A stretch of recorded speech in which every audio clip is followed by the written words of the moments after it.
It's been a while since we made something sweet. I got some nice, super ripe bananas. I got banana pudding on my list. And I remember hearing and seeing a lot about the Magnolia Bakery banana pudding. So that's what we're making, or kinda. There's a couple ingredients that are not widely available in Europe, so we're gonna use some substitutes. But we'll talk about this later. For now, we're just gonna start mixing some of the ingredients. I'm also gonna need my scale to measure these out. Ooh, Ro, are you gonna give us specific measurements? Maybe, if I'm feeling generous. We're gonna start with 210 grams of condensed milk. Now you can find the original Magnolia Bakery recipe online, but I'm scaling that down halfway. To that, I'm gonna add 180 mils of cold water, which I've already measured out. I'm gonna whisk that together. Could have probably used a smaller bowl. It's fine. And the first thing I can't get my hands on, and I refuse to order online, is Jello vanilla pudding. Instead, I'm gonna use this stuff. You can find this everywhere in Europe. I'm gonna measure out 50 grams of that. And the difference between the Jello and this stuff is that when you mix this together and put the Jello stuff in the fridge, after a few hours, it's gonna thicken up. This thing, we're gonna have to heat up. I'm not sure what the Jello vanilla pudding is made of, but this is mainly cornstarch, so that's why. All right, that looks nice and smooth. I'm gonna get a pan on the stove. And I'm gonna pour this stuff in.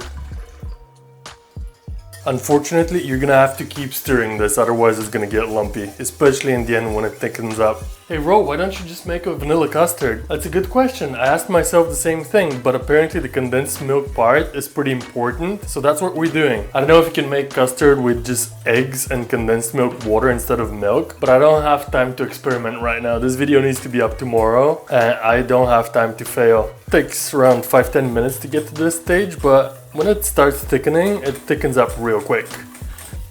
All right, that's ready. I'm gonna put this to the side. But guess what? We're not gonna wait for it to cool down, because like any other good cooking show, I've got a swap that I've made yesterday. Otherwise, we're gonna be here for hours. Well, you won't, but I will. We also need some whipping cream. I'm gonna get a big bowl to whip it in. I need 360 mils of that. 368, close enough. And get to whipping. Whenever you whipping cream, make sure it's fridge cold. It's gonna make your life much easier. I could also use the mixer, but I don't care. I don't mind doing this by hand. If you want to do it with the mixer, it's your choice. I just feel like I have a lot more control this way. I don't want to suddenly overbeat it, because once you get close, it's very easy to go from whipped cream to butter. We want stiff peaks, but we don't want them super stiff. Yep, that's good. That's perfect. See that? That's what we want. So what I want to do now is take my pudding and pour the cream inside. And the reason why I'm using the spatula and not the whisk is because I want to fold the cream in. I want to keep some of that airiness. All right, that's starting to look nice and homogeneous, so I'm gonna stop. Woo! Oh my God. So it's time to assemble. I'm gonna do it in this glass tray. I'm gonna start with some of the pudding mixture on the bottom. I think I wanna do 3 layers. So we're gonna do pudding, then I'm gonna do bananas and wafers, another layer. Yeah, that's right. Take my offset spatula and then just go around and flatten that out. Maybe 1 more spatula. It's cooking, you're just on the go. Now the other thing we can't get our hands on around here are vanilla wafers, which are vanilla wafer cookies. I heard people online say that you can't make it without vanilla wafers. Really? I'm sure it's gonna taste awful. All right, we're gonna start with a layer of these. I'm gonna do 2 layers, so I'm gonna make sure, and I'm gonna need some for the top. So I'm gonna be mindful of how much I'm using. I'm gonna get one of my bananas, and then I'm just gonna cut it in. You can do it as messy or as organized as you like. And I'm gonna do 2 bananas per layer, because it is banana pudding after all. Boom. Then we're gonna go in with some more of the pudding and try to cover everybody. And we're going in with another layer of the wafers and the bananas.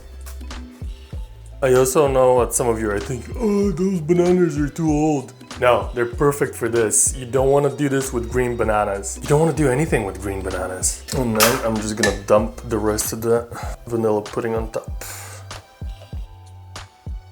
You want to make sure that all the wafers are covered. Like, you want these wafers to get mushy. From what I understand, this is the magic behind this banana pudding. I've saved some of these wafers so I can crush them on top now. And that's it. One last thing I'm gonna do is cover this with cling film. Boom. See you tomorrow. So it's the next day and I'm very excited for some banana pudding. So let's open this up. Okay, so the only thing left to do is to scoop this out into individual cups or glasses and enjoy. Ooh, I feel like the texture is right. Just like that. All I want to do is crumble some of that leftover wafer on top. Let's dig in, I can't wait.